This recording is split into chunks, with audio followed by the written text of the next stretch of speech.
স্বরাষ্ট্রমন্ত্রী সংবিধান নিয়ে যে সময় ব্যয় করেন, এই সময়টা যদি জনগণের নিরাপত্তার জন্য দিতে পারতেন তাহলে রামিসাকে দর্শিত হইতে হইতো না। খুনি রাক্ষসী শেখ হাসিনা বলেছে সে নাকি দেশে আসতে চাই। আমরা বলতে চাই, হাসিনা দেশে আসবে তখনই যখন হাসিনার জন্য ফাঁসির মঞ্চ তৈরি হবে। আওয়ামী পৃষ্ঠপোষক কোনো সংগঠন বিচারের আগে, হাসিনা কামালের ফাঁসির আগে বাংলাদেশে রাজনীতি করার কোনো অধিকার রাখে না।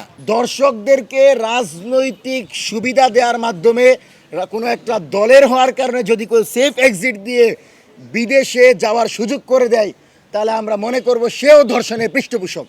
সুতরাং নতুন বাংলাদেশে কোনোভাবেই দর্শককে ছাড় দেওয়া যাবে না, এবং এই সরকার যেন এই রামিসা হত্যাকাণ্ডের বিচার 7 দিনের ভিতর সমাপ্ত করে নজির স্থাপন করতে পারে, আমরা সেজন্য স্বরাষ্ট্রমন্ত্রীর কাছে আবেদন জানাচ্ছি। আমরা মনে করি স্বরাষ্ট্রমন্ত্রী অতি দ্রুত সময়ের ভিতর রামিসা হত্যাকাণ্ডের বিচার শেষ করবে এবং 7 দিনের ভিতর এই বিচারের অগ্রগতি আমরা দেখতে পাবো। দ্বিতীয় শ্রেণীর একজন শিক্ষার্থী কতটুকু নৈতিক অবক্ষয় হলে এই ধরনের কাজ করতে পারে? আমরা দেখতে পেলাম তাকে ধর্ষণ করে দর্শক পালিয়ে গেল এবং সরকার 11 ঘন্টা 7 ঘন্টার ভিতর তাকে গ্রেফতার করলো। আমরা মনে করি এই গ্রেফতারের মাধ্যমে সরকারের কাজ শেষ হয় নাই। পূর্ববর্তী সরকারের মতোই যদি এই সরকার দর্শকদেরকে গ্রেফতার করে কতদিন পর জামিন করে ছেড়ে দেয়, তাহলে তো এই সরকারের নতুন কোনো সফলতা নাই। আমরা মনে করি ধর্ষণের বিচার সবচেয়ে দ্রুত সময়ের ভিতর হতে হবে এবং সর্বোচ্চ শাস্তি মৃত্যুদণ্ড নিশ্চিত করতে হবে। স্বরাষ্ট্রমন্ত্রী সংবিধান নিয়ে যে সময় ব্যয় করেন, এই সময়টা যদি জনগণের নিরাপত্তার জন্য দিতে পারতেন তাহলে রামিসাকে দর্শিত হইতে হইতো না। আমাদেরকে এভাবে আমাদের ভাই বোনদের লাশ দেখতে হতো না। আমরা মনে করি সরকার জনগণের প্রথম এবং প্রধান দাবি জননিরাপত্তা নিশ্চিত করতে এবং আইন শৃঙ্খলা পরিস্থিতি নিয়ন্ত্রণ করতে সম্পূর্ণরূপে ব্যর্থ হয়েছে, এবং এই দায় সম্পূর্ণভাবে স্বরাষ্ট্রমন্ত্রী সালাউদ্দিন আহমেদকে নিতে হবে।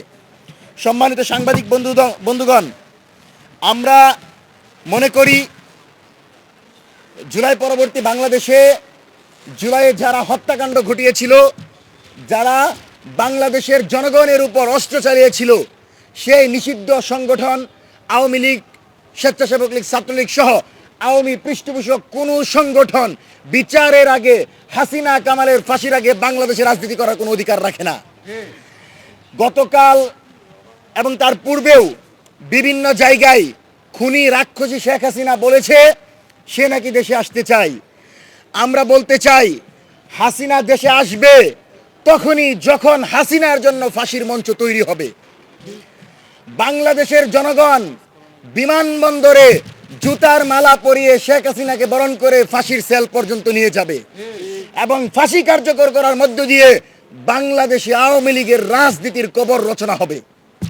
সুতরাং হাসিনা আপা ফেরত আসবে আর আওয়ামী লীগকে উদ্ধার করবে, সেই স্বপ্ন ভুলে যান।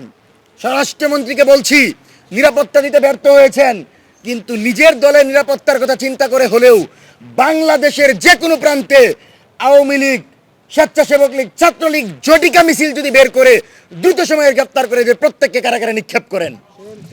আওয়ামী লীগের কোনো রাজনীতি করার অধিকার থাকতে পারে না।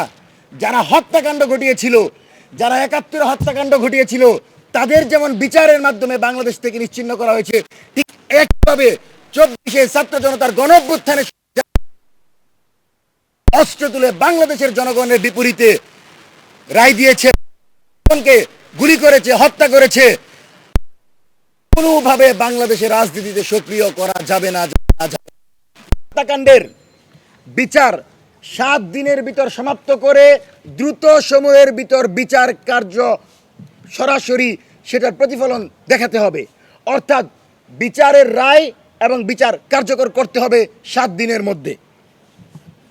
দ্বিতীয়ত, নিষিদ্ধ সংগঠন ছাত্রলীগের জটিকা মিছিল, নাশকতা ও সন্ত্রাসী কর্মকাণ্ড বন্ধের লক্ষ্যে সাঁড়াশি অভিযান চালিয়ে বাংলাদেশের প্রতিটি প্রান্তরে লুকিয়ে থাকা আওয়ামী জঙ্গিদেরকে গ্রেফতার করে বিচারের মুখোমুখি করতে হবে। কোনোভাবে আওয়ামী লীগকে রাজনৈতিকভাবে কোনো স্পেস দেওয়া যাবে না। তৃতীয়ত, চট্টগ্রামে জুলাই গ্রাফিতি আঁকাকে কেন্দ্র করে জুলাই আন্দোলনের নেতৃবৃন্দের উপর যে সকল ছাত্র সংগঠনের নেতাকর্মীরা হামলা করেছে তাদেরকে চিহ্নিত করে সেই ছাত্র সংগঠন বহিষ্কার করবে, এবং নারীদের উপর যে সকল পুলিশ নির্যাতন চালিয়েছে, তাদেরকে টেনে হিচড়ে নিয়ে গেছে, সেই সকল পুলিশ সদস্যদেরকে দ্রুত সময়ের ভিতর চাকরি থেকে অব্যাহত দিতে হবে।